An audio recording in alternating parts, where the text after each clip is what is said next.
ஹரே கிருஷ்ணா. பக்தர்களுக்கு இனிமையான காலை வணக்கம்.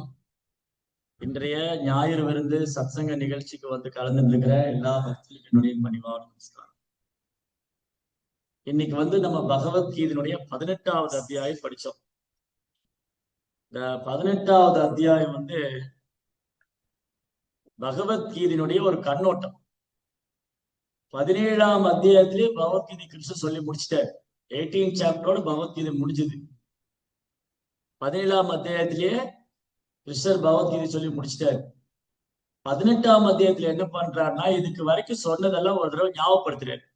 இப்ப நம்ம என்ன பண்ணுவோம், ஒருத்தர் பேசிட்டு இருந்தோம், ஒரு 10 நிமிஷம் பேசணும். இப்ப நான் என்ன சொன்னேன்னு ஞாபகம் இருக்கா உங்களுக்கு? இருக்கு, நான் ஒரு தடவை ஞாபகப்படுத்துறேன். ஒரு சில பாயிண்ட்ஸ் சொல்லுவோம். இதுதான் நான் சொல்லிட்டு இருந்தேன் இவ்வளவு நேரம். இப்போ நான் உங்ககிட்ட ஒரு 10 நிமிஷம் பேசுறேன். இப்ப இந்த கிளாஸே ஒரு 10 நிமிஷம் பேசிட்டு, நீ கிளாஸ்ல என்னென்ன சொன்னேன், ஃபர்ஸ்ட் இந்த பாயிண்ட் சொன்னேன், அடுத்து இந்த பாயிண்ட் சொன்னேன், அப்புறம் இந்த பாயிண்ட் சொன்னேன், ஒன்னு ஞாபகப்படுத்துறது. அந்த மாதிரி கிருஷ்ணர் என்ன பண்ற, 17 அத்தியாயம் வரைக்கும் பகவத்கீதை சொல்லி முடிச்சிட்டார். 18ஆம் அத்தியாயத்துல இது வரைக்கும் என்னெல்லாம் சொன்னாரோ அதை ஞாபகப்படுத்துறாரு. இப்போ இந்த ஸ்லோகத்துல 3 குணத்திற்கான செயலை பத்தி சொல்றாரு. செயல் வந்து இதுக்கு முன்னாடி நீங்க வகுப்புல படிச்சிருப்பீங்க. ரஜோ குணத்துல பண்ணக்கூடிய செயல் என்ன, தமோ குணத்துல பண்ணக்கூடிய சத்துவ குணத்துல பண்ணக்கூடிய செயல் என்ன, செயல் அதோட வினை. அப்ப இந்த 3 குணத்தை பத்தி ஏற்கனவே கிருஷ்ணர் பேசிட்டார். ஜடையர்க்கின் முக்குணம் ஒரு அத்தியாயமே இருக்கு. ஜடையர்க்கின் முக்குணங்கள். அதுல வந்து நம்முடைய அன்றாட வாழ்க்கையில நம்ம செய்யக்கூடிய செயல் எல்லாமே 3 குணத்துல இருக்கு. நம்ம பேசுறது, செயல் பண்றது, ஆடை உடுத்துவது, உணவு உட்கொள்வது, வழிபாடு செய்வது எல்லாமே 3 குணத்துல இருக்கு. அப்போ நம்மளை யாரு நம்மளை யாரு இயக்கிட்டு இருக்கான்னு சொன்னா இந்த 3 குணங்கள் தான் இயக்கிட்டு இருக்கு. ஆத்மாவை யாரு இயக்கிட்டு இருக்கா? ஆத்மா வந்து இந்த உடல்கிற கூட்டுல மாட்டிக்கிச்சு. ஆத்மா இந்த உடல் எடுத்த உடனே இந்த 3 குணம் தான் நம்மளை இயக்கிட்டு இருக்குன்னு கிருஷ்ணர் வந்து 3ஆம் அத்தியாயத்திலே சொல்லிட்டார். பிரகிருதி கிரியமானானி குணை கர்மானி சர்வசக அகங்கார விமூடாத்மா கர்த்தாகம் இது மன்னியதே. இந்த ஜட இயற்கை வந்து கிருஷ்ணர் என்ன சொல்ற, ஜட இயற்கை 3 குணத்துல இயங்கிட்டு இருக்கு. இந்த ஒட்டுமொத்த ஜட இயற்கையும் இங்க இருக்கிற எல்லா ஜீவராசிகளும் யார் இயக்கிட்டு இருக்கா? இந்த 3 குணத்தை இயக்கிட்டு இருக்கு. பிரகிருதி கிரியமானனி, இந்த ஜட உலகமே முக்குணத்துல இயங்குது. குணை கர்மானி சர்வசக. இது தெரிஞ்சுக்காம நம்ம என்ன நினைச்சிட்டு இருக்கோம், நான் தான் காரணம் நினைச்சிட்டு. அகங்கார விமூட ஆத்மா, இந்த முட்டாள் ஆத்மா வந்து அகங்காரம் கொண்டு கர்த்தாக விதி மன்னியது, நான் தான் காரணம் அப்படின்னு நினைச்சு. அப்ப எல்லாத்துக்குமே நான் தான் நான் தான் நான் தான் அப்படிங்கிற பொய் அகங்காரம் தான் இந்த ஜட உலகத்துல நம்ம கட்டுண்ட வாழ்க்கையில இருக்கான். அந்த பொய் அகங்காரம். இந்த பொய் அகங்காரம் ஏன் வருது? இந்த 3 குணத்தினால வருது. இந்த 3 குணத்தினாலதான் பொய் அகங்காரம். குணம், குணா. குணா அப்படின்னா கயிறு. சான்ஸ்கிரிட்ல வந்து குணான்னா கயிறு, கயிறு. இப்ப நம்ம எதுல கட்டி போட்டிருக்கு? குணம்ங்கிற கயிறால கட்டிருக்கு. ஜீவாத்மா இந்த உடல்ல குணம்ங்கிற கயிறால கட்டப்பட்டிருக்கிறதுனால நம்மளை வந்து கட்டுண்ட ஆத்மா அப்படின்னு சொல்லுவோம். ஜட உலகத்துல இருக்கிற உயிர்வாழிகள் கட்டுண்ட ஆத்மா. எதுல கட்டுண்டு இருக்காங்க? 3 குணத்தினால கட்டுண்டு இருக்காங்க. பந்தப்பட்ட ஆத்மா. எதுல பந்தப்பட்டிருக்காங்க? முக்குணத்தினால பந்தப்பட்டிருக்காங்க. அப்போ நம்மளை பத்தி என்ன சொல்லும் போது, ஜீவாத்மா பத்தி சொல்லும் போது நம்ம எல்லாம் கட்டுண்ட ஆத்மா, பந்தப்பட்ட ஆத்மா, வீழ்ந்த ஆத்மா. ஜட உலகத்துல வீழ்ந்துட்டோம், வீழ்ந்த ஆத்மா. அப்ப 2 விதமான ஆத்மா இருக்கு, 3 விதமான ஆத்மா இருக்கு. 3 விதமான ஆத்மா. ஒண்ணு கட்டுண்ட ஆத்மா, இன்னொன்னு வந்து முக்தி பெற்ற ஆத்மா, இன்னொன்னு பரமாத்மா.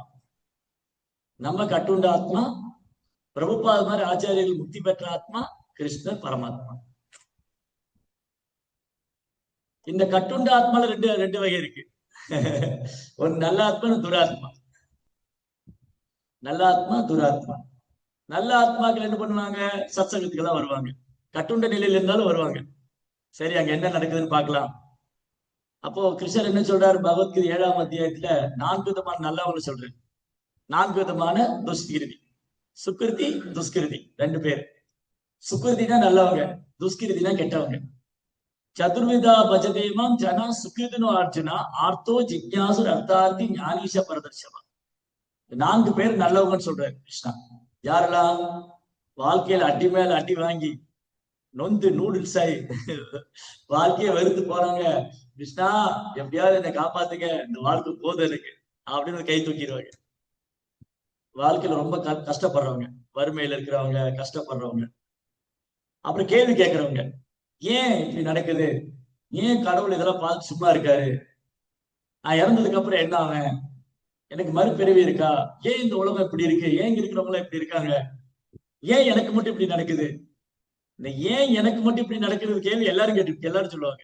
எனக்கு மட்டும் இப்படி நடக்குது, எல்லாருக்கும் நடக்குது இல்லையா? அப்ப இந்த மாதிரி கேள்வி கேட்கறவங்க அவங்க வந்து கிருஷ்ணாட்ட வந்து கேள்வி கேட்பாங்க. கிருஷ்ணா எனக்கு மட்டும் ஏன் இப்படி நடக்குது, எனக்கு எது கஷ்டம் வருது? அப்ப கேள்வி அறிவு உள்ளவங்க. முதல்ல ஆர்த்தோ, 2வது ஜிக்யாசு, 3வது ஞானி. போதும், இந்த ஜட உலக வாழ்க்கையை வேண்டாம், நான் முக்தி அடையணும், நான் வந்து பிறப்பு இறப்பு விடுபடணும், முக்தி அடையணும்னு நினைக்கிறோம் ஞானி. ஆர்த்தோ ஜிக்யாஸ் ஞானி, ஆர்த்தோ அர்த்தார்த்தி. இடையில ஒருத்தர் இருக்காரு அர்த்தார்த்தினா, எனக்கு பணம் வேணும், பேர் வேணும், புகழ் வேணும், அர்த்தார்த்தி. இது 4 பேரு நல்லவங்கன்னு சொல்றாரு கிருஷ்ணா. ஏன்னா அவங்க பகவான்கிட்ட வராங்க, அவங்களுக்கு நோக்கம்லாம் வேற வேற. சிலருக்கு முக்தி அடையணும்னு ஆசை, சிலருக்கு பொருளாதாரம் வேணும்னு ஆசை, சிலருக்கு பௌதிக கஷ்டத்துக்கு விடுபடணும்னு ஆசை. ஆர்த்தோ ஜிக்யாசு கேள்வி அறிவு. இவங்க நல்லவங்க, நல்ல ஆத்மாக்கள், கிருஷ்ணாட்ட வருவாங்க. துராத்மா 4 பேர் கிருஷ்ணாட்ட வரவே மாட்டாங்க. யார் துராத்மா? 4 பேர் இருக்காங்க. துஷ்கிருதி. நமாம் துஷ்கிருதோ மூடா பிரபத்தந்தே நராத்தமா மாயா அபகிருத ஞான ஆசிரியம் பாவமாஷ். இந்த 4 பேர் கிருஷ்ணாட்ட வரவே மாட்டாங்க. யாரு? மூடா. ஞாயிற்றுக்கிழமை கூட லீவ் இல்லைன்னு வேலை பண்ணுவாங்க. உட்கார கூட நேரம் இல்லை, சாப்பிட கூட நேரம் இல்லை. கார்ல போயிட்டே சாப்பிடுவாங்க, ஓடிட்டு சாப்பிடுவாங்க, நடந்து சாப்பிடுவாங்க, பிளைட்ல போகும்போது சாப்பிடுவாங்க. ஏன்னா நேரம் இல்லை. கழுதை, அதனால அவனுக்கு கழுதைன்னு சொல்றாரு. கழுதையோட ஒப்பிடுறாரு. ஏன் வந்து மூடா கழுதையோட ஒப்பிடுறாங்க? கிருஷ்ணா வந்து உழைக்க வேண்டாம்னு சொல்லல, கழுதை மாதிரி உழைக்காதுன்னு சொல்லல. கிருஷ்ணா உழைக்காதுன்னு சொல்லல, அர்ஜுனனை போய் நீ சண்டை போடாதேன்னு சொல்லல, ஆனா எனக்காக சண்டை போடுங்க இல்லையா? அப்ப கிருஷ்ணர் உழைக்க வேண்டாம் சொல்லல, என்னை மறந்துட்டு கழுத மாதிரி உழைக்காதுன்னு சொல்றாரு. அப்ப சிலர் என்ன பண்றாங்க, அவங்க ஒரு தத்துவம் வச்சிருப்பாங்க. என்ன தத்துவம்? செய்யும் தொழிலே தெய்வம். எதுக்கு கோயிலுக்கெல்லாம் போயிட்டுங்க, உங்க வேலையை நேசிங்க, உங்க வேலைதான் கடவுள், ஒர்க் இஸ் வர்ஷிப்பபிள், கழுத மாதிரி உழைச்சிட்டே இருங்க, அதான் அவங்க தத்துவம்.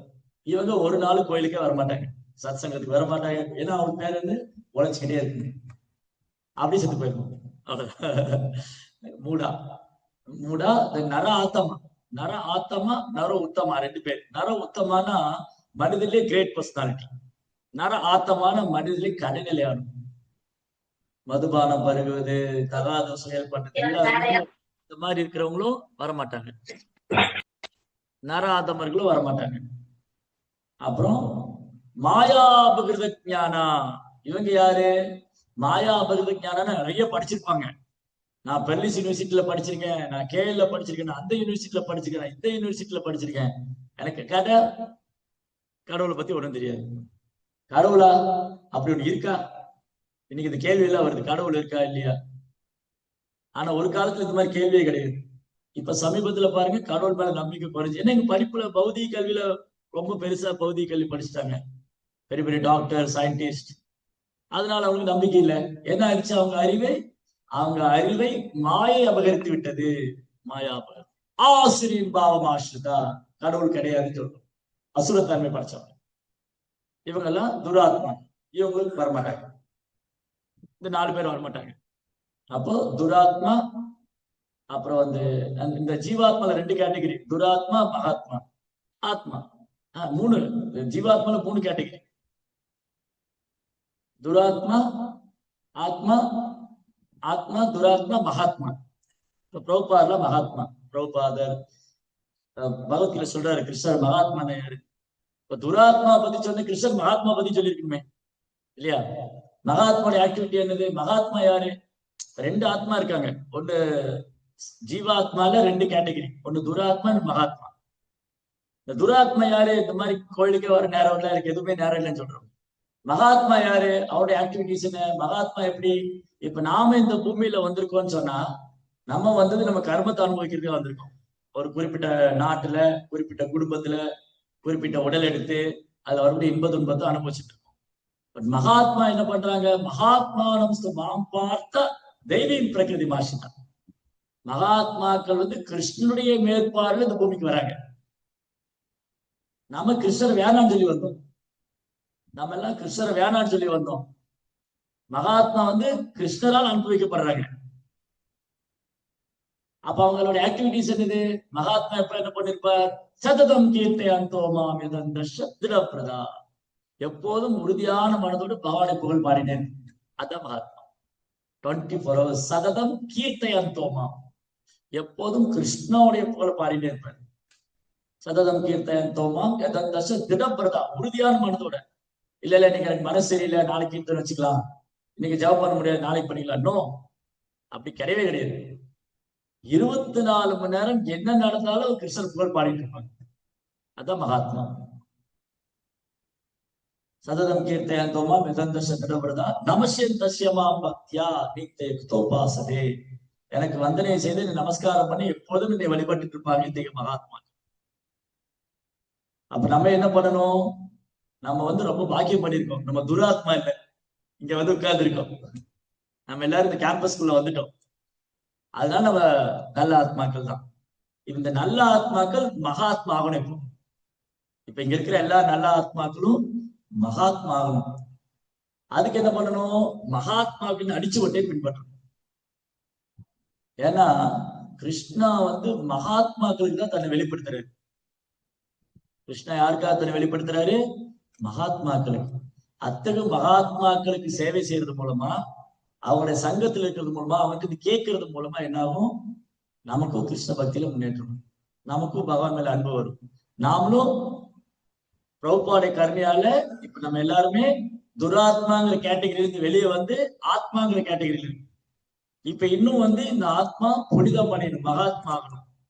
அப்படின்னா மகாத்மாக்களுடைய சங்கத்திலேயே இருக்கு. குருமார்கள், ஆச்சாரியர்கள், பிரபுபார் என்ன சொல்லியிருக்காரு பகவத்கீதையில, பாகவத்துல பிரபுபார் என்ன எழுதியிருக்காரு, பாகவத்துல உள்ள மகாத்மாவுடைய சரித்திரம் என்ன, இதெல்லாம் படிக்கணும், கேட்கணும். இங்க வந்து ராதா ஷாம் சுந்தர் இருக்கு. விருந்தாவனத்துல ஒரு ராதா ஷாம் சுந்தர் இருக்கு. அந்த கோயிலுக்கு போயிருக்கீங்களா? விருந்தாவனத்துல ராதா ஷாம் சுந்தர். அந்த ராதா ஷாம் சுந்தர் எப்படி வந்தாரு? பிரபுஜி சரியா கேட்கல. சரியா கேட்கலீங்களா? ஹரே கிருஷ்ணா. நான் பேசுறது கேக்குதா? மத்தவங்களுக்கு எல்லாம் கேக்குதா? ஹரே கிருஷ்ணா பிரபுஜி சரியா கேட்கல. பிரபுஜி மத்தவங்களுக்கு எல்லாம் நான் பேசுறது கேக்குதுங்களா? ஒருத்தர் மட்டும் கேட்கலங்கிறாங்க, சரியா கேட்கலங்கிறாங்க. ஹரே கிருஷ்ணா பிரபுஜி சரியா கேட்கல. மாதாஜி ஒரு நிமிஷம் வெயிட் பண்ணுங்க. அனந்தமூர்த்தி பிரபு, அனந்தமூர்த்தி பிரபு,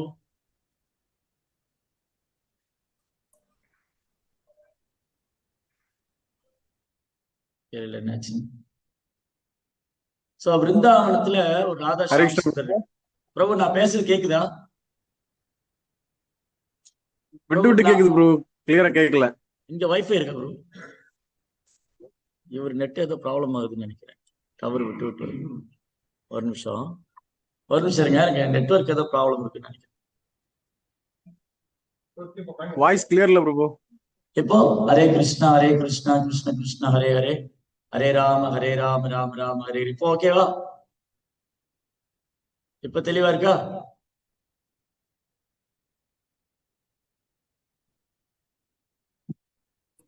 இப்போ ஓகேவா பிரபுஜி? ஓகேவா? சரி, நான் பேசிட்டு இருக்கேன், ஏதாவது ப்ராப்ளம்னா சொல்லுங்க. ஓகே, சரி. அப்போ விருந்தாவனத்துல ஒரு ராதா ஷாம சுந்தர் இருக்கு. இங்க ராதா ஷாம சுந்தர், இங்க ராதா ஷாம சுந்தர் எப்படி வந்தாரு? இந்த ராதா ஷாம சுந்தர் எங்க இருந்து வந்தாரு? எப்படி ராதா ஷாம சுந்தர் இங்க வந்தாரு? அது நீங்க ராம்சரண் போட்டு கேட்டதும் தெரியும். விருந்தாவனத்துக்கு ராதா ஷாம சுந்தர் எப்படி வந்தாரு? அங்க வந்து ராதா ஷாம சுந்தர் விக்கிரகம் ராதாரனுடைய மனசுல இருந்து வந்தாங்க. ஸ்ரீமதி ராதாராணியுடைய மனசுல இருந்து வந்தாங்க. ராதா ஷாம சுந்தர் கோயில் ரொம்ப அழகான கோயில்.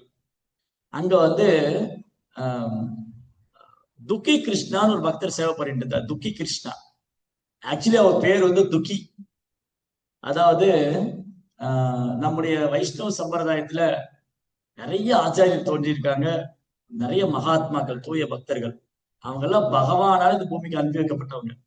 அப்படி ஒரு பக்தர் ஒருத்தர் ஷியாமானந்த பண்டிதர் ஒருத்தர். ஷியாமானந்த பண்டிட் ஒரு 400 வருஷத்துக்கு முன்னாடி இந்த பூமியில இருந்த ஒரு ஆச்சாரியர், நம்முடைய கௌடிய பிரம்ம மாத்துவ கௌடிய வைஷ்ணவ சம்பிரதாயத்துல ஒரு ஆச்சாரியர் ஷியாமானந்த பண்டிட். அவர் வந்து அவங்க அப்பா அம்மா வந்து, அவங்க அப்பா பேர் வந்து கிருஷ்ண மண்டல். அவங்க அப்பா பேர் கிருஷ்ண மண்டல், அம்மா பேரு துரிகா. துரிகா இவங்களுக்கு ரொம்ப நாளா குழந்தை இல்லாம இருந்தது. அப்புறம் குழந்தை பிறக்கும் இறந்து போயிடும், குழந்தை பிறக்கும் இறந்து போயிடும், இப்படியே நடந்துட்டு இருந்தது. இப்படி நிறைய குழந்தை பிறந்து இறந்து போச்சு. அப்புறம் இந்த குழந்தை பிறந்தது, ஒரு ஆண் குழந்தை பிறந்தது. அவங்களுக்கு என்னாச்சு, விரக்தி அடைஞ்சிட்டாங்க வாழ்க்கையில. ரொம்ப நாளா குழந்தை இல்லாம இருந்தது. அப்புறம் குழந்தை பிறக்குது இறந்து போகுது, குழந்தை பிறக்குது இறந்து போகுது. ஒரு கட்டத்துல விரக்தி அடைஞ்சு போய் இந்த குழந்தைக்கு துக்கின்னு பேர் வச்சுட்டாங்க. இந்த குழந்தை மட்டும் சந்தோஷமா உடுக்கு போகுது, இந்த குழந்தை ஒரு நாள் இறக்க போகுதுன்னு சொல்லி, எப்படி இந்த குழந்தை இறந்து போயிடும், அதுக்கு பேர் வைக்கிறது துக்கின்னு வச்சிடும், துக்கின்னு வச்சுட்டாங்க. ஆனா அந்த குழந்தை இறக்கல. ஏன்னா அந்த குழந்தை ஒரு மகாத்மா, பகவானுடைய ஆன்மீக உலகத்துக்கு பகவான் அனுப்பிச்சு வச்சிருக்காரு. அவங்களுக்கு தெரியல, ஆனா துக்கின்னு பேர் வச்சுட்டாங்க. அப்புறம் அந்த குழந்தை வந்து சின்ன வயசுல இருந்தே பகவானை நினைச்சு பக்தி எல்லாம் பண்ணி நல்ல ஒரு குழந்தையா, பக்தி உள்ள குழந்தையா வளர்ந்து ஒரு நாள் குருவை தேடிட்டு இருந்தார். அவர் வந்து பிருந்தாவனத்துல ஹரிதாஸ் பண்டிட்னு ஒரு ஆச்சாரியர் இருந்தார். ரூப கோஸ்வாமியுடைய ராதா ராதா கோவிந்தர் கோயில பூஜை பண்றவர். அவரை சந்திச்சு தீட்சை வாங்கிட்டார் ஹரிதாஸ் பண்டிட். அப்பதான் இவருக்கு பேரு துக்கி கிருஷ்ணதாஸ் பேர் வச்சாங்க, துக்கி கிருஷ்ணதாஸ். அப்புறம் அவர் சொன்னார், நீங்க போய், சாரி அவர் இல்ல, ஹிருதய சைத்தன்யான்னு ஒரு, சாரி ஹிருதய சைத்தன்யா, ஹிருதய சைத்தன்யா, பேரு மாத்திட்டேன். துக்கியோடைய குரு வந்து ஹிருதய சைத்தன்யா. ஹிருதய சைத்தன்யா யாருன்னு சொன்னா, அவர் வந்து கௌரிதாஸ் பண்டிதருடைய சீடர். எஸ், கௌரிதாஸ் பண்டிதருடைய சீடர். இவர் என்ன பண்ணாரு, அம்பிகா கல்னாங்கிற இடத்துல ஒரு விக்கிரகத்தை பூஜை பண்ணிட்டு இருக்காரு. அம்பிகா கல்னா மேற்கு வங்காளத்துல அம்பிகா கல்னான்னு ஒரு இடம் இருக்கு. அங்க இந்த மாதிரி ஒரு கௌரணித்த விக்கிரகம் இருக்காங்க. அங்க என்ன பண்ணுவாங்கன்னா, ஸ்கிரீனை திறந்து மூடுவாங்க, ஸ்கிரீனை திறந்தே வச்சிருக்க மாட்டாங்க. ஏன்னா அந்த விக்கிரகம் யாராவது கூப்பிட்ட கூட போயிடுவாங்க, நீங்க ரொம்ப அழகா இருக்கீங்க என் கூட வாங்கினா வந்துருவாங்க. அப்படிதான் ஒரு தடவை இந்த சைத்தன்ய ஆக்சுவலி ஒரு பேர் சைத்தன்யதாஸ் இருக்கு. ஒரு ஆச்சாரியரை பத்தி பேசினா இன்னொரு ஆச்சாரியரை பத்தி சொல்லணும். இப்ப ஷியாமானந்தருடைய குரு வந்து ஹிருதய சைத்தன்யா, ஆனா அவருக்கு சைத்தன்யா தான் பேர் இருந்தது. ஏன் ஹிருதய சைத்தன்யான்னு பேர் வந்ததுன்னா, அவர் இதயத்துக்குள்ள போய் சைத்தன்ய மாப்பு ஒழிஞ்சுக்கிட்டே இருக்கு. ஒரு நாள் அவங்க குரு வந்து கௌரிதாசர் என்ன பண்ணாரு, அது பெரிய ஸ்டோரி, அதுவும் ரொம்ப அழகான ஸ்டோரி. ஏன்னா கௌரிதாசர் வந்து சைத்தன்ய மாப்புடைய சகாக்கள் ரொம்ப நெருக்கமான ஒரு பக்தர். கௌரிதாஸ் சரக்கேலா, சூரியதாஸ் சரக்கேலா. சூரியதாஸ் சரக்கேலா வந்து ஜானவா மாதாஜோட அப்பா, ஜானவா வசுதாவுடைய அப்பா. அவங்க அந்த பொண்ணுக்கு தான் நித்யானந்தபுரம் கல்யாணம் பண்ணிக்குவாரு.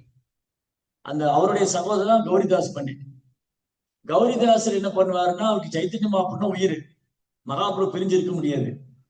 ஒரு நாள் சைத்தன்ய மாப்பு என்ன பண்ணாரு, நவதீப்ல இருந்து போட்லயே வந்தாரு, கங்கையில போட்ல வந்துட்டு, இந்த போட்டு ஓடுற துடுப்பு இருக்கு இல்லையா, அந்த துடுப்பு கையில எடுத்துட்டு வந்துட்டு அதை எடுத்து வந்து கௌரிதாஸ்ட்டு கொடுத்தாரு, இந்த துடுப்பை நீங்க வச்சுக்கீங்க. அவர் இதை வச்சு நான் என்ன பண்றது, இதை வச்சு சம்சார கடல்ங்கிற பிறப்பு சக்கரத்துல இருந்து கட்டுண்ட ஆத்மாக்களை விடுவீங்கன்னு சொன்னேன். அந்த துடுப்பு வந்து அந்த கோயில் இருக்கு, இன்னும் 500 வருஷத்துக்கு முன்னாடி மகாபிரபு கொடுத்தது. அப்புறம் மகாபிரபு தன் கையிலேயே பகவத்கீதை எழுதினார். அந்த பகவத்கீதை ஒரிஜினல் காப்பி அந்த கோயில்ல இருக்கு, மகாபிரபு எழுதினது. அப்புறம் என்ன சொன்னாரு, ஒரு நாள் சைத்தன்ய மகாபிரபு சொன்னாரு, நான் வந்து சன்னியாசம் எடுத்துட்டு போறேன் அப்படின்னு சொன்னேன்னு ஒரு அழற. மகாபிரபு என்னால உங்களை பிரிஞ்சிருக்க முடியாது. அப்ப மகாபிரபு சொன்னாரு, சரி என்ன மாதிரி 2 விக்கிரகம் பண்ணிட்டு வாங்க, அந்த விக்கிரகத்தை நீங்க வச்சு வர்ஷிப் பண்ணலான்னு. அதுல ஒரு உடன்பாடு இல்லை. மகாபிரபு என்கிட்ட பேசுறாரு, நான் பிரசாதம் கொடுத்தா சாப்பிடுவாரு, அவர் விக்கிரகம் தானே அப்படின்னு நினைச்சுட்டேன். விக்கிரகம் என்கிட்ட அந்த மாதிரி பேசுமா அப்படின்னு. அப்ப அவர் கொஞ்சம் சந்தேகம் வந்துருச்சு. விக்கிரகம் தான், மகாபிரபு என் முன்னாடி இருக்காரு, மகாபிரபு நித்யானந்த பிரபு என் முன்னாடி இருக்காங்க, அது என்னதான் இந்த விக்கிரகம் தானே அப்படின்னு நினைச்சுக்கிட்டாரு. அப்ப மகாபிரபு வந்து கிளியர் பண்றாரு அந்த சந்தேகத்தை. நானும் விக்கிரகம் வேற இல்லை, இங்க சைத்தன்ய மகாபிரபு நித்யானந்த பிரபு விக்கிரகம் இருக்கு இல்லையா, இந்த விக்கிரகம் மகாபிரபு வேற இல்லை. அச்சா விக்கிரகம் பிரதிமா மூர்த்தி நகி துமி சாட்சாத் பிரச்சேதன. கிருஷ்ணா நீங்க கல்லோ மண்ணோ சிலையோ இல்ல, நீங்க முழுமுதல் கடவுள். அப்ப கிருஷ்ணர் என்ன சொன்னாரு, மகாபிரபு என்ன சொன்னார், நாங்க 4 பேரு, சைத்தன்ய மகாபிரபு இருக்கார், நித்யானந்தர் இருக்கார், கூட 2 விக்கிரகம், 4 பேர் உட்கார வைங்க, 4 பேருக்கு இலை போடுங்க, 4 பேருக்கு பிரசாதம் பரிமாறுங்க, 4 பேர் சாப்பிடுவோம், 2 பேர் இங்க இருப்போம், 2 பேர் போயிடுவோம். கௌரிதாசுக்கு முன்னாடி 4 பேர் சாப்பிட்டாங்க. மகாபிரபு அவருடைய விக்கிரகம், நித்யானந்தன் விக்கிரகம், 4 பேர் சாப்பிட்டாங்க. சாப்பிட்டு முடிச்சு 2 பேர் எந்திரிச்சு போனாங்க. இவர் பின்னாடி ஓடி போனாரு, நீங்க போக வேண்டாம் இருக்க, அவங்க போட்டுட்டு. அப்புறம் அவங்க 2 பேர் எந்திரிச்சு போனோன்னு நீங்க போங்க, அவங்க இருக்கட்டும். அவருக்கு கன்ஃபியூஸ் ஆயிடுச்சு, இதுல யார் விக்கிரகம் யார் மதம். அப்ப என்ன அர்த்தம்? பகவானும் விக்கிரகம் வேற வேற இல்ல. ஒரு தூய பக்தருடைய பக்திக்காக அந்த ஒரு தூய பக்தர் பிரார்த்தனை பண்ணி பகவான் இங்க வர. நிப்பம் தப்பாங்களை வந்து ராதா சாமசுந்தர் கௌரணித்தாய் வந்திருக்காங்கன்னா ஒரு தூய பக்தருடைய பிரார்த்தனை. குரு மகாராஜ் வந்து பிரேயர் பண்ணி நீங்க போய் அந்த கோயில்ல இருந்து அங்க வரக்கூடிய பக்தர்லாம் ஆசீர்வாதம் பண்ணுங்க, அவங்க சேவையை ஏத்துக்கங்க அப்படின்னு குரு மகாராஜ் குரு வந்து ஆன்மீக குரு வந்து நமக்காக பிரார்த்தனை பண்றாரு. அந்த தூய பக்தருடைய பிரார்த்தனையால இங்க ராதா சாமசுந்தர் வந்திருக்கு. அந்த தூய பக்தருடைய அனுகிரகத்தினால இங்க கௌரங்க நித்யானந்தர் வந்திருக்கு. அந்த மாதிரி அந்த 2 விக்கிரகமும் அப்புறம் அவருக்கு சந்தோஷம் ஆயிடுச்சு. சரி 2 பேர்ல யாரோ ஒருத்தர் இருந்தா போதும். அது எது விக்கிரகம் எதுலாம் அவர் கண்டுபிடிக்க முடியல. ஆனா 4 ஒண்ணுதான். பகவானும் ஒரு விக்கிரகம் வேற வேற இல்லைன்னு ப்ரூவ் பண்ண சைத்தன்ய மகாபிரபு. ஓகே ஓகே, ஒரு 10 மினிட்ஸ். அப்ப 2 வேற வேற இல்லைன்னு ப்ரூவ் பண்ணார் யாரு? சைத்தன்ய மகாபிரபு. அப்புறம் 2 விக்கிரகம் இருந்தாங்க. இப்ப விக்கிரகத்துக்கு பூஜை பண்ணணும். அப்ப என்ன பண்ணார்? கௌரிதாஸ் வந்து கதாதருக்கு ஒரு சீடு இருந்தார், சைத்தன்ய தாஸ். அவர் போய் சொன்னாங்க, கதாதர் பண்ணிட்டு உங்க சீடர் எனக்கு கூட அனுப்புங்க, அவர் கோயில்ல பூஜை பண்ணட்டும் அப்படின்னு, சேவை பண்ணட்டும் விக்கிரகத்தை. அவர் அனுப்பிச்சு வச்சிட்டார். அப்போ ஒரு நாள் கௌரிதாஸ் என்ன பண்ணாரு? சைத்தன்ய தாஸ் வந்து அந்த கோயில்ல பூஜை பண்ணிட்டு இருக்க. கௌரிதாஸ் இருக்க வெளியில போனார், வெளியூர் போனாரு. வர்றதுக்கு ரொம்ப நாள் ஆயிடுச்சு, வரல. அப்ப கௌரி பூர்ணிமா ஃபெஸ்டிவல் வரப்போகுது. இன்னும் 2 நாள்ல கௌரி பூர்ணிமா வரும்போது ஒரு ஏற்பாடு செய்யல. அப்ப இவரே எல்லாம் ஏற்பாடு பண்ணிட்டார். குரு வர்றதுக்கு தாமதமானோடனே இவரே வந்து பக்தர்கள்லாம் கூப்பிட்டு நீங்க அபிஷேகத்துக்கு பொருள் கொண்டு வாங்க, நீங்க வந்து அலங்காரம் பண்ணுங்க, நீங்க பூ கட்டுங்க, நீங்க வந்து போகா பண்ணுங்க, நீங்க செப்பல் போக பண்ணுங்க, எல்லாருக்கும் சேவை கொடுத்துட்டாரு. பார்த்தா தடப்படலாம் நடக்குது திருவிழாவுக்கு. அப்போ கௌரிதாஸ் திரும்ப வர வந்து பார்த்தா திருவிழாக்கெல்லாம் ஏற்பாடு பண்ணிட்டு இருக்காங்க. யார் சொன்னாங்க அப்படின்னாங்க. அவர் கேட்கிறாரு சீடர்கிட்ட, சைத்தன்ய தாஸ். குரு மகாராஜ் நாளைக்கு ஃபங்க்ஷனு, இன்னும் 1 நாள் 2 நாள் கூட இல்ல, இன்னும் 1 நாள் தான் இருக்கு, நாளைக்கு ஃபங்க்ஷன், இன்னைக்கு 1 நாள் தான் இருக்குது, நல்லா ஏற்பாடு பண்ணிட்டேன், உனக்கு யார் அந்த அதிகாரம் கொடுத்தான்னு கேட்டு. யாரை கேட்டு நீ பண்ண? அப்ப நீ உன் இஷ்டம் போல செயல்படுற, நீ இந்த கோயில் இருக்க வேண்டாம், வெளியில போன, கோயிலை விட்டு வெளியில போன. நாமளா இருந்தா என்ன பண்ணுவோம்? சண்டை போடுவோம், குரு கிட்ட போய் சண்டை போடுவோம். நான் வந்து நீங்க இல்ல பொறுப்பா இவ்வளவு பண்ணிட்டு நான் வெளியே போன்னு சொல்றீங்க இல்லையா? ஆனா சைத்தன்ய தாஸ் ஒரு வார்த்தை பேசல, அப்படியே வெளியில போயிட்டு. குரு வந்து சொன்னார், அவ்வளவுதான். அது சரியா தப்பா, நான் பண்ணது நியாயமா, நியாயங்கிற பேச்சுக்கள் இடம் இல்லை, நான் பண்ணது கரெக்ட் இல்லைன்னு சொல்லல. அவர் என்ன பண்ணாரு? குரு சொன்னே போயிட்டார். போயிட்டு கங்கை கரையில உட்காந்து அழுதுட்டு இருக்காரு, என்னால குருவுக்கு சேவை பண்ண முடியல, பகவானுக்கு சேவை பண்ண முடியல. அப்ப பக்தர்கள் என்ன பண்ணாங்க? சப்புன் பொங்கல் எடுத்துட்டு வர்றாங்க, அபிஷேக பொருள் எடுத்துட்டு வர்றாங்க. கௌரிதாஸ் கேட்ட, இதெல்லாம் யாரு கொண்டு வர சொன்னாங்க? உங்க சீடர் தான் சொன்னாரு. நான் சொல்லல, இல்ல எனக்கு இது வேண்டாம், திரும்ப போங்க, இதெல்லாம் நான் வாங்கிக்க மாட்டேன், எடுத்துட்டு போங்க. இது என்ன பண்றது இப்போ? அது போய் அவர்கிட்ட சைத்தன்ய தாஸ் கொடுத்து இன்னொரு ஃபங்க்ஷன் பண்ண சொல்லுவீங்க. இவங்க எல்லாம் திரும்ப எடுத்துட்டு வந்துட்டாங்க. சைத்தன்ய தாஸ் கொடுக்குறாங்க, இந்த மாதிரி உங்க குரு மகாராஜ் இதெல்லாம் வாங்கிக்க மாட்டேன்ட்டாரு, நான் என்ன பண்ணட்டும்? உங்களை இன்னொரு ப்ரோக்ராம் பண்ண சொன்னாரு, இது என் குருவோடைய கட்டளைன்னு அதை செய்யறேன். குரு அப்படி சொன்னாரா? ஆமா. அப்ப என்ன இவரு ஒரு ஃபெஸ்டிவல் பண்றேன். இப்போ ஒரே ஊர்ல 2 ஃபெஸ்டிவல் ஆயிடுச்சு. இப்ப என்ன ஆச்சு? இந்த ஆல்டர்ல இருந்து விக்கிரகத்தை காணும். கௌரிதாஸ் பாக்குற கௌரவங்களை காணும். ஒரு கோபம் வந்துருச்சு, இந்த சைத்தன்ய தாஸ் தான் விக்கிரகத்தை தூக்கின்னு போயிருக்கணும், அங்க ஃபெஸ்டிவல் பண்றாருல, இவருதான் விக்கிரகத்தை தூக்கின்னு போயிருப்பாருன்னு ஒரு பெரிய மூங்கில் தடி எடுத்துட்டு போறாரு அடிக்கிறது. அங்க போனா அந்த கங்கை கரையில ஒரு பெரிய கீர்த்தன் நடக்குது. பக்தர்கள்லாம் கீர்த்தனம் பண்ணிட்டு இருக்காங்க. கௌரிதாசர் நடனம் ஆடிக்கிட்டு இருக்காரு அந்த கீர்த்தனுக்குள்ள. அந்த கீர்த்தனுக்குள்ள கௌரவர் நித்யானந்தர் நடனம் ஆடிக்கிட்டு இருக்காங்க. அந்த கீர்த்தன் பார்ட்டிக்குள்ள கௌரவர் நித்யானந்தர் நடனம் ஆடிட்டு இருக்காங்க. கௌரிதாசரை பார்த்தோன்னே உங்களுக்கு பயம் வந்துருச்சு பகவானுக்கு. ஐயோ, கௌரிதாஸ் வந்துட்டு நம்ம கோயில் விட்டு இறங்கி ஓடி விட்டோம். ஏன்னா இந்த மகாபிரபுக்கு வந்து சைத்தன்ய தாஸ் மேல அவ்வளவு பிரியம். ஏன்னா அவர் தானே பூஜை பண்ணிட்டு இருந்தாரு. அவர் கீர்த்தனம் பண்ணி இவர் இறங்கி போயிட்டாரு, அவர் ஒண்ணு தூக்கிட்டு போல, வந்து பகவானே போயிட்டாரு.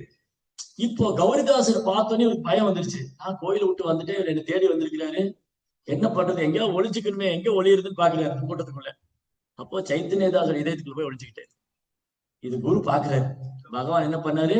சைத்தன்யதாசர் இதயத்துக்குள்ள போய் ஒளிஞ்சுக்கிட்டாரு. கம்ப கீழே போட்டு ஓடி போய் அவர் கட்டி தழுவிக்கிட்டாரு. இவருக்கு எவ்வளவு அன்பு இருந்தா பகவான் அவர் தேடி வந்திருப்பார், அவர் இதயத்துக்குள்ள அன்னில்தான் அவருக்கு இதய சைத்தன்யன்னு பேர் வந்தது. அவர் தான் ஷாமானந்தருடைய குரு. அதாவது துக்கி துக்கிங்கிறவர் போய் அவர்கிட்ட தீட்சை கேட்பாரு. ஏதோ பேர் துக்கி இல்ல, துக்கி கிருஷ்ணதாஸ். துக்கி கிருஷ்ணதாஸ் சொல்லிட்டு நீ போய் பிருந்தாவனத்தை போய் சேவை பண்ணுன. பிருந்தாவனத்துல ஜீவ கோசாமி இருக்காரு, அவர்கிட்ட சாஸ்திரம் படிச்சுக்கிட்டு நீ அவருக்கு சேவை பண்ணுன. அப்படிதான் இந்த துக்கி கிருஷ்ணதாஸ் பிருந்தாவனம் வந்தார். பிருந்தாவனத்துல அவர் என்ன சேவை பண்றாரு? ரொம்ப எளிமையான சேவை. இந்த 3 பேரும் சமகாலத்துல வாழ்ந்த பக்தர்கள். நரோத்தமதாஸ் தாக்கூர், ஷியாமானந்த பண்டிதர், ஸ்ரீனிவாசாச்சாரியர். பெரிய பக்தர்கள், பெரும் பண்டிதர்கள். ஆனா ரொம்ப பணிவான சேவை பண்ணுவாங்க. ஆசிரமத்தை கூட்டுறது, பாத்திரம் கழுவுறது, ஜீவகோசாமிக்கு எழுதுறதுக்கு பென்சில் சீவி கொடுக்கறது, இந்த ஓலையெல்லாம் இது பண்றது, ரொம்ப ரொம்ப பணிவான சேவை. அப்ப துக்கி கிருஷ்ணதாஸ்க்கு ஜீவகோசாமி என்ன சேவை கொடுத்தாருன்னா, கிருஷ்ணர் ராசலீலை பண்ற இடத்த கூட்டணும். விருந்தாவன்ல சேவா குஜின்னு ஒரு இடம் இருக்கு. அங்க கிருஷ்ணா ராசலீலை பண்ற இடம். தினம் போய் அதை கூட்டி பெருக்கணும். அந்த இடத்த கூட்டி பெருக்கணும். பாருங்க எவ்வளவு பெரிய பண்டிதர் அவரு. அவருக்கு என்ன சேவை கொடுத்திருந்தாங்க? கூட்டி பெருக்கிற சேவை. அது எவ்வளவு சந்தோஷமா செஞ்சாரு அவரு. இது பகவான் கிருஷ்ணருடைய தாமம், பிருந்தாவனம். அது இந்த இடம் ரொம்ப புனிதமான இடம். ராதா கிருஷ்ணர் ராசலீலை பண்ற இடம். அந்த இடத்துல எனக்கு சேவை கொடுத்துருக்காங்கன்னு ரொம்ப சந்தோஷமா தினமும் அந்த இடத்த கூட்டி பெருக்குவேன். நம்மள டெம்பிள கூட்ட சொன்னா, நானே தான் கூட்டணுமா, வேற ஆளே இல்லையா அப்படின்னு. நான் வேற ஏதாவது சர்வீஸ் பண்ணலாமே. நான் பகவானுக்கு சமைக்கணும்னு நினைப்பாங்க, பூஜை பண்ண கூட்டுற வேலையை எடுத்து நான் பண்றேன். ஆனா சேவையில எதுவுமே உயர்ந்தது தாழ்ந்தது இல்லை. எல்லா சேவையும் முக்கியமானது, உன்னதமானது. அப்போ இவர் என்ன பண்ண, தினமும் கூட்டி பெருக்கின்னு இருக்காரு. ஒரு நாள் கூட்டி பெருக்கின்னு இருக்கும் போது ஒரு கொலுசு கிடைச்சது. ஒரு நல்ல அந்த கொலுசு அப்படி சூரியனை போல பிரகாசிக்குது.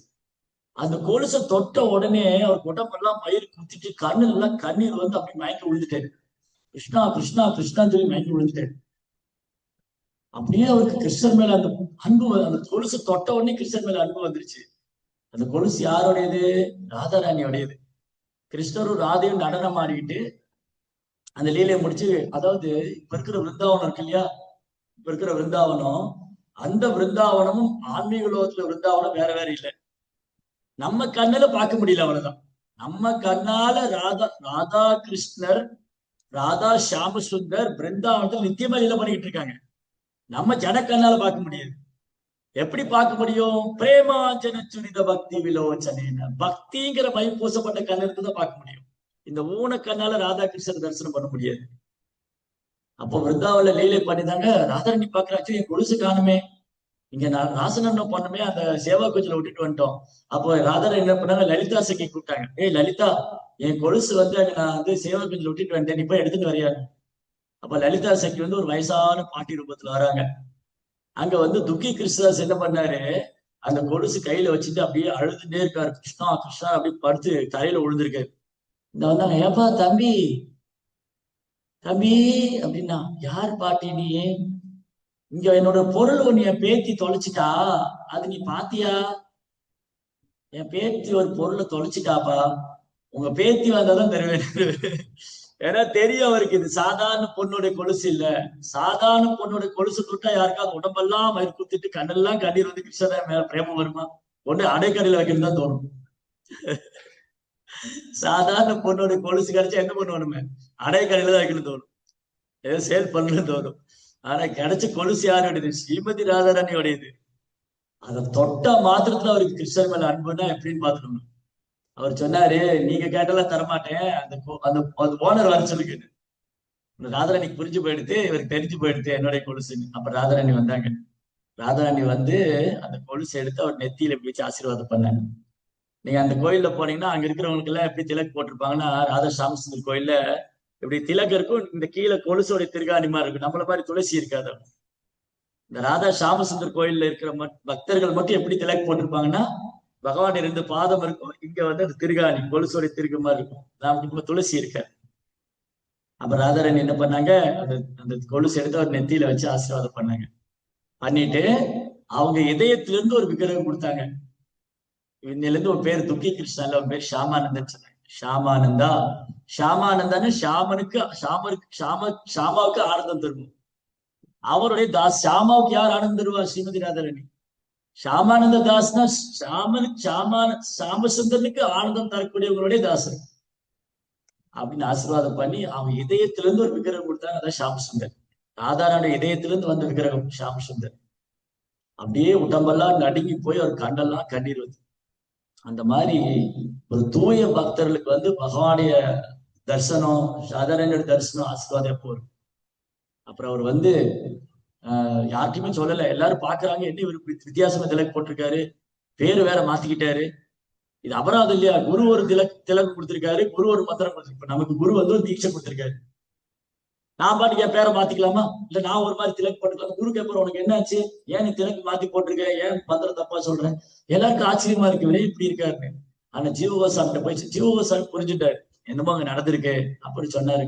மாதிரி அவர் ரொம்ப வெக்கப்பட்டுக்கிட்டாரு. நான் இல்ல, இப்போ நமக்கு பகவான் தரிசனம் கொடுத்தா ஊரெல்லாம் போய் சொல்லுவோம், நான் வந்து கிருஷ்ணனை பார்த்துட்டேன், கிருஷ்ணனை பார்த்துட்டேன். ஆனா தூய பக்தர் எப்படின்னா அதை வந்து ரொம்ப வெக்கப்படுவாங்க. என்னை எல்லாம் பெரிய பக்தர் நினைப்பாங்க, எனக்கு மரியாதை செய்வாங்க அப்படின்னு சொல்லி அதை மறைச்சுக்கணும்னு பாக்குறேன். அந்த விஷயம் யாருக்கும் சொல்லக்கூடாது. ஜீவகோசாமிட்ட மட்டும் சொன்னார், இந்த மாதிரி ராதாராணி தரிசனம் கொடுத்தாங்க. ஜீவகோசாமி ரொம்ப சந்தோஷப்பட்டார், எனக்கு எவ்வளவு பெரிய பாக்கியம் கிடைச்சிருக்கு, ராதாராணி தரிசனம் கொடுத்துருக்காங்க. இந்த செய்தி குரு வரைக்கும் போயிடுது, பெங்கால்ல விதய சைத்தன்யா வரைக்கும். உங்க சீடர் நீங்க கொடுத்த பேரை மாத்திட்டாரா, அவர் வேற மாதிரி திலக்கு போட்டிருக்காரா. குரு கோவம் வந்து வேகமா வராரு. வந்து பார்த்தா சொன்ன மாதிரியே ஒரு பேரை ஷாமானந்தான் கூப்பிடுறாங்க, திலக்கு மாறி இருக்கு, உனக்கு என்ன ஆச்சுன்னு. இவர் எப்படி குருகிட்ட போய் சொல்றது, தயங்குறாரு. அப்போ ஜீவகோசாமி சொன்னா, அவர் தப்பு பண்ணல, அவரு பேர் மாத்திக்கல, ராதாராணி தான் பிளஸ் பண்ணிருக்காங்க. அந்த மாதிரி ஷாமானந்த பண்டிதர் வந்து பகவானால் ஆசீர்வதிக்கப்பட்டு ஒரிசா முழுவதும் கிருஷ்ண பக்தியில மூழ்கடிச்சார். ஆச்சாரியோட புத்தகங்கள்லாம் வந்து கோசாமி, ரூப கோசாமி, ஜீவகோசாமி புத்தகத்துல ஒரிசால டிரான்ஸ்லேட் பண்ணி அந்த புத்தகம்லாம் விநியோகம் பண்ணி ஆயிரக்கணக்கான பக்தர்கள். ஷாமானந்தர் எங்கெல்லாம் போறாரோ, யாரெல்லாம் சந்திக்கிறாரோ அவங்க எல்லாம் கிருஷ்ணன் மேல அன்பு வரும், எல்லாரும் பிரேமம் வந்துடும், எல்லாரும் நாம சொல்லுவாங்க, ஹரே கிருஷ்ணா ஹரே கிருஷ்ணா கிருஷ்ண கிருஷ்ண ஹரே ஹரே, ஹரே ராம் ராம் ராம் ஹரே. அந்த ஷாமானந்த பண்டிதருடைய சீடர் தான் ரசியானந்த பண்டிதர். ரசியானந்த பண்டிதர் அவர் குரு மாதிரி அவ்வளவு பக்தி அவருக்கு. ரசியானந்தருக்கு வந்து ஷாமானந்தர் ஆசீர்வாதம் கொடுத்தாரு. அவர் குருவுடைய கருணை கிடைச்சோடனே ஒரு நாள் பிரச்சாரத்துக்கு போயிட்டு இருக்காரு. யாரோ ஒரு பொறாமை பிடிச்ச முகலாய மன்னன் ஒரு நாள் ஒரு யானை விட்டார், மதம் பிடிச்ச யானை. இந்த மதம் பிடிச்ச யானை ரசிகரை கொல்ல வந்தது. ரசிகானந்தர் சொன்னார், அந்த யானையை பார்த்து ஹரே கிருஷ்ணா சொல்லுங்க, சாண்ட் ஹரே கிருஷ்ணன். அது தும்பிக்கைய மேல தூக்கிட்டு ஹரே கிருஷ்ணா கிருஷ்ண கிருஷ்ணா ஹரே ஹரே, ஹரே ராம் ராம் ராம் ஹரே. யானைக்கு தீட்சை கொடுத்தார், கோபால திருநாமம். இன்னையில இருந்து அமைதியா இருக்கணும், யார்ட்டையும் இந்த மாதிரி கோவப்படக்கூடாது, சாண்டிங் பண்ணணும். அப்போ ஒரு தூய பக்தரால மிருகத்தினுடைய தன்மையை கூட மாத்த முடியும்னா அப்புறம் மனுஷங்களை பத்தி சொன்னேன். பிரபுபாதர் போன இடமெல்லாம் மிருகமா வாழ்ந்துட்டு இருந்தவங்க, நம்ம கூட மிருகமா தான் வாழ்ந்துட்டு இருந்தோம், பேண்ட் சட்டை போட்ட மிருகமா இருந்தோம். பிரபுபாடு அனுகிரகத்தினால இன்னைக்கு நம்ம வந்து ஏதோ அந்த அந்த மிருகத்தன்மையெல்லாம் கொஞ்சம் மாறி இருக்கு, இன்னும் முழுசா போகல, அது இருக்கு, அடிக்கடி எட்டி பார்க்குது, உள்ள இருக்கு. ஆனா நம்ம நல்ல பக்தி பண்ணிட்டே வந்தோம்னா அந்த மிருகத்தன்மையெல்லாம் போய் நம்மகிட்ட இதயத்துல வந்து கிருஷ்ண பிரேமம், கிருஷ்ண மேல கலக்கம் இல்லாத அன்பு அதிகரிக்கும். அதனால இன்னைக்கு நம்ம வந்து ஷாமானந்த பண்டித பிரார்த்தனை பண்ணணும். பிரபுபாடைய கருணையால பிரபுபாட்ட பிரார்த்தனை பண்ணணும். எங்க கோயில்ல வந்து சாமசுந்தர் வந்திருக்காரு. எங்க குருவோடைய கருணையால, பிரபுபாடைய கருணையால இந்த இடத்துல ராதா சாமசுந்தர் இருக்காங்க, கௌரங்க நித்யானந்தர் வந்திருக்காங்க, எவ்வளவு அழகா இருக்காங்க. இவங்களுடைய தாமரை பாதத்தை மறக்கவே கூடாது, இவங்களுக்கு சேவை பண்ணிக்கிட்டே இருக்கணும். இவங்க எதுக்காக இங்க வந்திருக்காங்க? நமக்கு தரிசனம் கொடுக்கறதுக்காக, நம்ம சேவையை ஏத்துக்கிறதுக்காக, நம்மகிட்ட அன்பு செய்யறதுக்காக, நமக்கு அருள் பாலிக்கிறதுக்காக. அப்போ நம்முடைய உடல், பொருள், ஆவி எல்லாம் அவங்களுக்கு தான். இந்த பிறவியில நம்ம கிருஷ்ணாட்ட போகணும், இந்த சென்டர்ல இருக்கிறவங்க, இங்க இருக்கிறவங்க எல்லாம் இந்த பிறவியில கிருஷ்ணாட்ட போகணும்னு முடிவு பண்ணிட்டீங்கன்னா உங்க வாழ்க்கையை ராதா சாமசுந்தருக்கு அர்ப்பணம் பண்ணிடணும். நம்ம வாழ்க்கைய ராதா சாமசுந்தருக்கு அர்ப்பணம் பண்ணிடணும். ராதா சாமசுந்தருக்கு என் வாழ்க்கையை அர்ப்பணம் பண்ணி எல்லாத்தையும் கூட்டிட்டு வரணும்னு அவசியம் இல்லை. குழந்தைங்களை கூட்டிட்டு வந்து பக்தி பண்ண வைக்கலாம், நம்மளால முடிஞ்ச சேவை பண்ணலாம். ஏதோ கோவா சமைக்கிறதுக்கு, கிளீன் பண்றதுக்கு, பூஜை பண்றதுக்கு, இந்த டெம்பிள் மெயின்டைன் பண்றதுக்கு பல விதத்துல சேவை பண்ணலாம். ராதா சாமசுந்தருக்கு பல விதத்துல சேவை பண்ணலாம். பொருளால சேவை பண்ணலாம், உடலால சேவை பண்ணலாம், மனதால சேவை பண்ணலாம். 4 பேர் கூட்டிட்டு வந்து அவங்களை போய் சொல்லி கொடுக்கலாம். 4 பேரை கூட்டிட்டு வந்து இந்த கோயிலை பத்தி சொல்லி கொடுக்கலாம், பகவானை பத்தி சொல்லி கொடுக்கலாம். அப்புறம் நம்ம வாழ்க்கையில என்னெல்லாம் பண்ணிட்டு இருக்கோமோ அது இவங்களை நடுவுல வச்சு பண்ணணும். நம்ம எல்லார் வீட்லயும் வந்து இங்க வரக்கூடிய எல்லா பக்தர் வீட்லயும் ராதா சாமசுந்தர் ஆல்டர்ல இருக்கணும். வச்சிருக்க எல்லாம் கொடுத்துருக்கீங்களா எல்லாருக்கும்? இங்க இருக்கிற பக்தர் வீட்டுல பூரா இந்த விக்கிரகம் தான் ஆல்டர்ல இருக்கணும். நான் வந்து விருந்தாவனம் போயிட்டு வந்து அங்க ஒரு லட்டு கோபால் வாங்கிட்டு வருது, நாம பண்டர்பூர் போனேன் பாண்டரங்கனை வாங்கிட்டு வர்றது, ஜெகநாத்பூரியில போய் பூரி ஜெகநாதர் வாங்கிட்டு வந்து கோயிலுக்கு வர்றது இல்லை, வீட்டுல உட்காந்து ஆரத்தி பண்ணிட்டு. நோ. நம்ம என்ன பண்ணணும்? எல்லா கோயிலுக்கும் தீர்த்த யாத்திரை போலாம், அங்க இருக்க விக்கிரகம் எல்லாம் வாங்கிட்டு வரக்கூடாது. நம்ம வீட்டுல இவங்க தான் இருக்கணும். ஏன்னா இவங்க நமக்காக வந்திருக்காங்க. இங்க இருக்கிற பகவான் யாருக்காக வந்திருக்காங்க? யாருக்காக? ராதா ஷாம சுந்தர் யாருக்காக? யாருக்காக? நமக்காக. புரிஞ்சுதா? இது பழைய சினிமா பார்த்தவங்களுக்கு தான் புரியும். இப்ப 2K கிட்ஸ்க்கு எல்லாம் புரியாது. ஜெர்சி கிட்ஸ்க்கு புரியாது. அதனால இந்த ராதா ஷாம சுந்தர் நமக்காக வந்திருக்காங்க, நமக்கு ஆசீர்வாதம் பண்றதுக்காக வந்திருக்காங்க. அதனால அவங்கள வந்து நம்ம அழகா போட்டோ எடுத்து லேமினேட் பண்ணி வீட்டுல வச்சுக்கணும். அப்ப வீட்டுல போனா ராதா ஷாம சுந்தர் இருப்பாங்க, கோயிலுக்கு வந்தா ராதா ஷாம சுந்தர் இருப்பாங்க, கண்ணை மூடி ஜெபம் பண்ணாலும் இதயத்துக்குள்ளே ராதா ஷாம சுந்தர் இருப்பாங்க. அப்ப எங்க போனாலும் ராதா ஷாம சுந்தர் நம்ம நினைவுல இருப்பாங்க. அப்படி நம்ம இந்த உடலை விட்டோம்னா ராதா ஷாம சுந்தர் போயிடும். ஹரே கிருஷ்ணா. ஜெய் ஸ்ரீ பிரபுபாத் கி. உங்களுக்கு ஏதாவது கேள்விகள் சந்தேகம் இருந்தா கேட்கலாம். உங்க கருத்துக்களை ஏதாவது இருந்தா சொல்லலாம்.